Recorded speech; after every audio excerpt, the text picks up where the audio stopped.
Okay, folks, so this video is going to show you guys how to start the recording process for each of our sermons and Bible studies. So what we're going to do is we're going to go to the start button here, and we are going to open up Ableton Live. You can do this from this particular icon in the start menu, or if we go back to the desktop, there's actually an icon on the desktop where we can start it. So I'm going to double click here, and this will take about a minute or so to open up.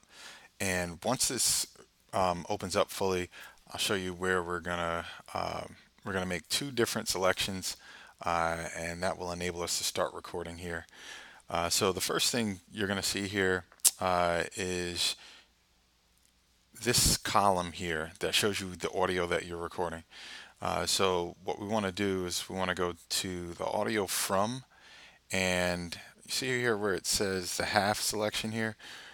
We are actually going to open that up and select one, and then from there we're going to come down to this button that has the dot on it, and once we select it, it's going to go red, and that means that it is an active connection that's listening.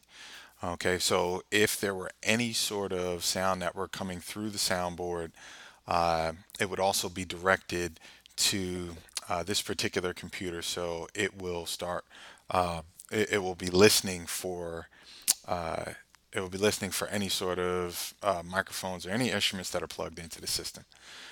So that's about as simple as it gets.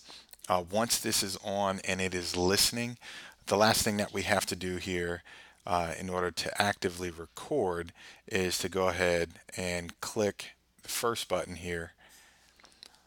Once we do that, it's recording. You can see it up top here, and what you'll see down in this section here, if there were uh, any microphones or any instruments that were being picked up, you would actually see the sound waves start to change down here as it's recording. So I'm going to go ahead and switch the recording to a new continuous recording. So what this does is we actually take a break between um, praise and worship and the actual sermon or Bible study. So what we try to do is record both.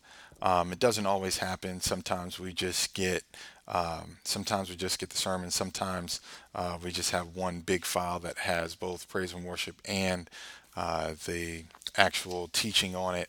But if we can, we want to try and get both. And what we're going to do is we're going to use this second recording after it's saved in order to do the production of the raw MP3 file. Okay, and we'll show you that in a little bit in a later video. So for now, that's how you start the recording process. If you have any questions, please let me know. All right.